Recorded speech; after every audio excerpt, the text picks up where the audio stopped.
Hello everyone, this is Mark Lingwood, and I was looking for a video on calibration methods for our class, and I found this excellent video by Dr. Kreller of Georgia Southern. And so we're going to watch his video, and I'm going to have a couple of things to add as we go along, but the bulk of this is his video that I found on YouTube at the link on the screen. Hello, in this video we're going to talk about calibration methods that are used when people use instruments to make chemical analyses. We're going to talk about the external standards, the internal standards, and the standard addition methods of calibration. Instrumental methods of analysis require calibration, and they have signals that usually can't simply be related to the analyte concentration or the analyte amount by an equation. So the signals are often something electrical, like the voltage or current from a detector's circuit. The signal, the information that you're using, could be the height or the area of a peak in a chromatogram or a spectrum. The signal from the analyte in the unknown must be compared to signal from the analyte in standards. That's where it's different from the classical analyses.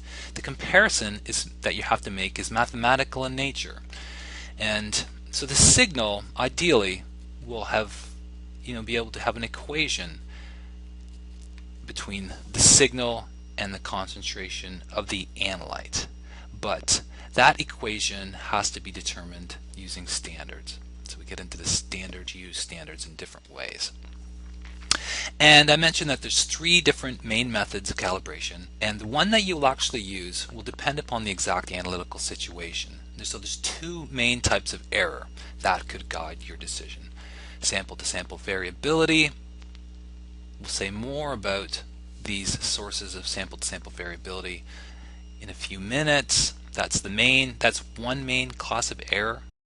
And let me jump in to say for just a second that if you are doing an extraction step and you potentially lose some of your sample during extraction, I'll categorize that also as a sample preparation error, and I'll jump in and add that again when he explains it more. The second other class of error is errors associated with interference effects if the analyte is present in a complex sample matrix. When we really boil it down, your choice of which calibration method to use depends upon whether you expect errors of one or the other type. Okay. So if you do not expect sample-to-sample variability, and nor do you expect interference effects to be happening, well, then you can just use the external standards method of calibration, which is the first calibration method that people learn about usually. So let's say if you did expect sample-to-sample variability but not interference effects, well, then you would use the internal standards method of calibration. If you did not expect sample-to-sample variability, but you did expect interference effects, well, then you would use the standard addition method. So let's talk about the most basic one first, the external standards method of calibration. One that you already know. Most people learn about this one first. So you have your unknown, say it's an analyte in solution at some unknown concentration, which we'll mark with X. Well, then for the purposes of the analysis, you would make up a stock solution of the analyte at some known concentration that you would make up as accurately and precisely as possible. Then you have a set of flasks. Into one flask you would put only the unknown, and into the other flasks you would put variable amounts of that stock solution. So this is a basic point you already know, but it's a real important point. The unknown goes into one flask only. The stock solution of the analyte then goes into the other flasks. They're not mixed. They're kept separate. Fill them to the total volume. Analyze. Let's take a look at some data, some example data. Say we've got a set of standards, which includes a blank.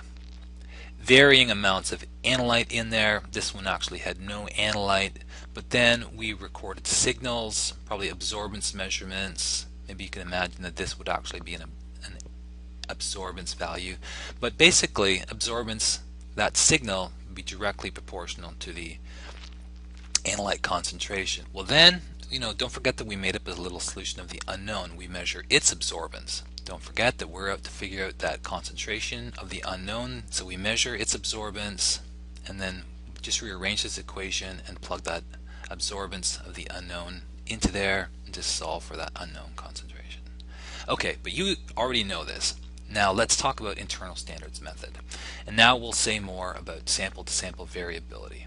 And I often like to think about sample-to-sample variability in terms of if I was trying to make up, say, a set of solutions, say 3 or 5 solutions, that I tried as much as possible to make them identical, and actually then also analyze them in identical ways on the same instrument, and try to make the solutions and the data, the signals that I get from them, as identical as possible. But let's talk about a few things that could make those samples and the signals that or the signals that you get from them different, even though you tried your best to make them the same. Say, for example, during your preparation of those solutions, you needed to do some material transfer, like say pipetting. Oops. And as try as you might, the pipetting technique just is a little bit variable, and you just get different amounts in each solution. Say, for example, if it was a chromatographic technique, and a very important part of the analysis was the injection of a bit of that solution into an instrument, then chromatographic injections, especially if they're manual, they're really difficult to keep constant, especially for people who are just starting out and learning how to do them. Say something else within the instrument could possibly be happening too, like say the sensitivity of a detector might be going up or down on the time frame of the analysis of one sample to the next. So by the time you do one solution and then go to the next one, maybe something inside the instrument just changed a little bit, making the signals that you get just slightly different from one sample to the next. So those are sources of sample-to-sample variability. So let me jump in again. Another time when you would really want to use an internal standard, again, like I mentioned before, is if you do an extraction, like solid phase extraction, or even just a classical liquid-liquid extraction where you have an aqueous and an organic phase and you shake them up. If you, say, lose 10% of your analyte during the extraction process, then that is going to dramatically affect your measurements. However, if you put an internal standard in before the extraction, then you would also lose 10% of your internal standard, and then the ratio between your analyte and the internal standard is still the same, and then you can get a proper measurement that way. So that's another important time to use internal standards. An internal standard is a substance. It's a material. It's not the same as the analyte, but it's got similar properties. It might have a similar molecular weight, similar structure, but it's not exactly the same. So it generates a signal that can be kept separate from the signal coming from the analyte, but it will generate the same type of signal fundamentally, but it will have a different enough wavelength or something about the signal that it can be kept separate from the analyte. So this is what it looks like. It looks a lot like the external standards solution of calibration until you bring in this stock solution of the internal standard at some known concentration. Okay, so then you have the same set of flasks, add some of the unknown to one flask, add the stock solution of the analyte in varying volumes to the other flasks. Well, this still, up until this point, looks a lot like the external standard methods. Until now, when you add a constant amount of the internal standard to each flask, fill all the flasks to the volume and analyze it.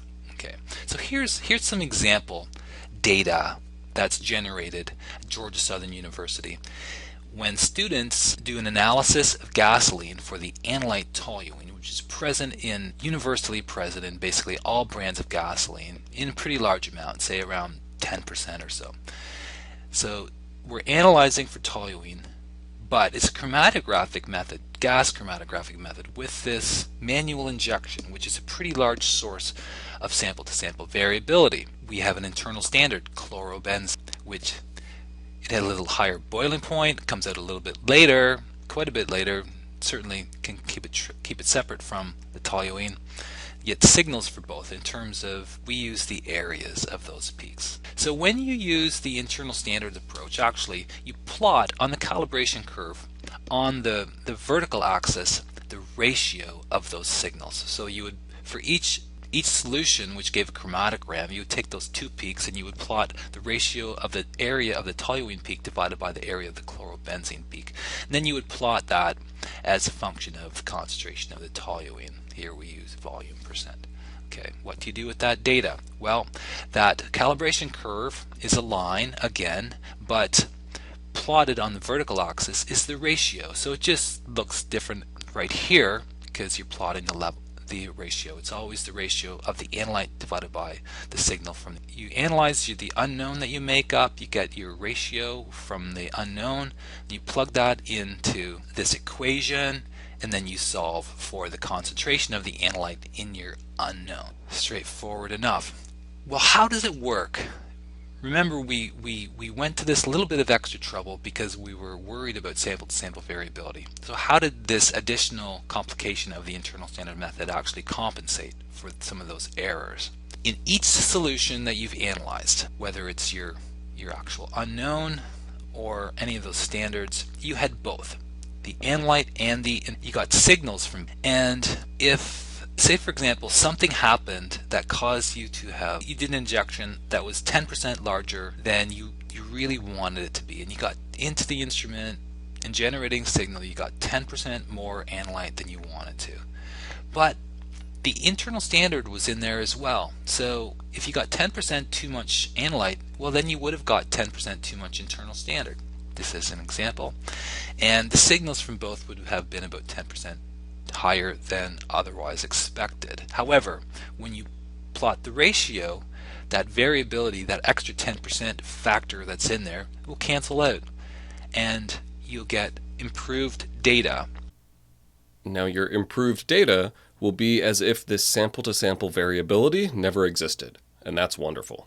So internal standards are a very commonly used method in instrumental analysis for the reasons we just described. However, both internal and external standards rely on the rest of the stuff in your solution not complicating your measurements. And this is all well and good in a number of different solutions, but say you're in some complicated biological mixture like blood or plasma, and the other stuff in the blood affects how your analyte reacts to your measurement.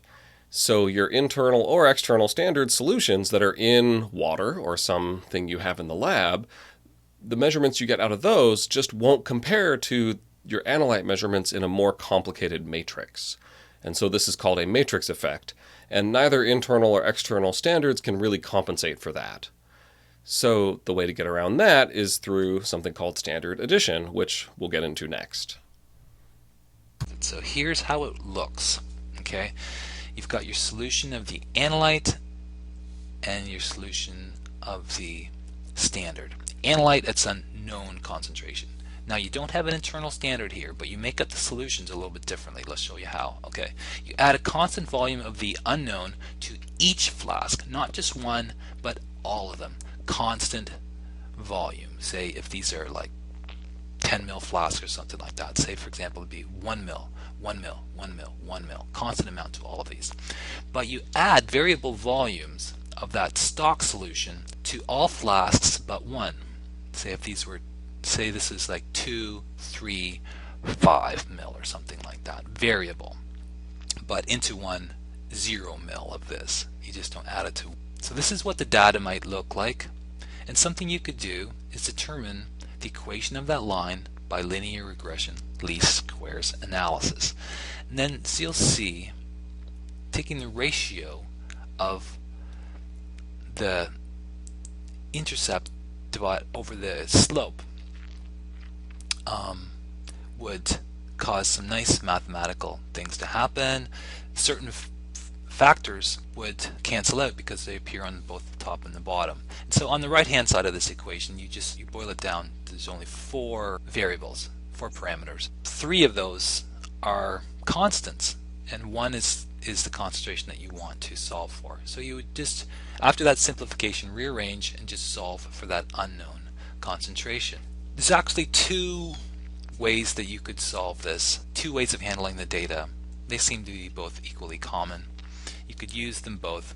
They should give you the exact same answer. But anyway, something else you could do with this data is you could take this equation of the line, that you expect, where the parameter on the horizontal axis is the volume of the standard. Remember, 2, 3, 5 mil, something like that. It's a variable. You're adding different amounts to each. Okay, so you take this data and you plot it out, determine the equation of that line, and you realize that it extrapolates back and crosses the x-axis at some point here where the volume is negative. As the signal, you would plot in 0, and for the volume you would stick in this volume with a 0 signal. Okay, then you'll notice that you can take this equation, rearrange it, and simplify it. So certain things cancel out again, and you've got all constants and one unknown that you want to solve. And so you can rearrange and solve for this unknown. And so this volume was negative. So you'll understand why there needs to be this negative sign, because it's a negative times a negative, and you end up with something that's positive. How does this work in terms of how did it compensate for interference effects? It did not stop interference effects from occurring. And in fact, if you have a complex matrix, it's really next to impossible to stop the interference effects from happening. And it's also really, really difficult to try to replicate interference effects. Try to rebuild the sample matrix or something. It's just usually more trouble than it's. The interference still happens, but it occurs to the same extent in all solutions. The interference effects are occurring to the same degree in each and every solution. Then you can compare solutions one to the other. Say, for example, if we went back and thought about the external standards method of calibration, we had kept the unknown and the stock solution completely separate, and then we ended up with like apples and oranges in a way. If there was interference effects happening in one, they would not have been happening say in the external standards. But in this case, the interference is happening in all solutions. That finishes this video. It's been a little bit long and I apologize for that, but really what I wanted to do was just talk about these three main methods of calibration in instrumental analysis, talk about how you choose them. And I thank you for listening as well. Take care.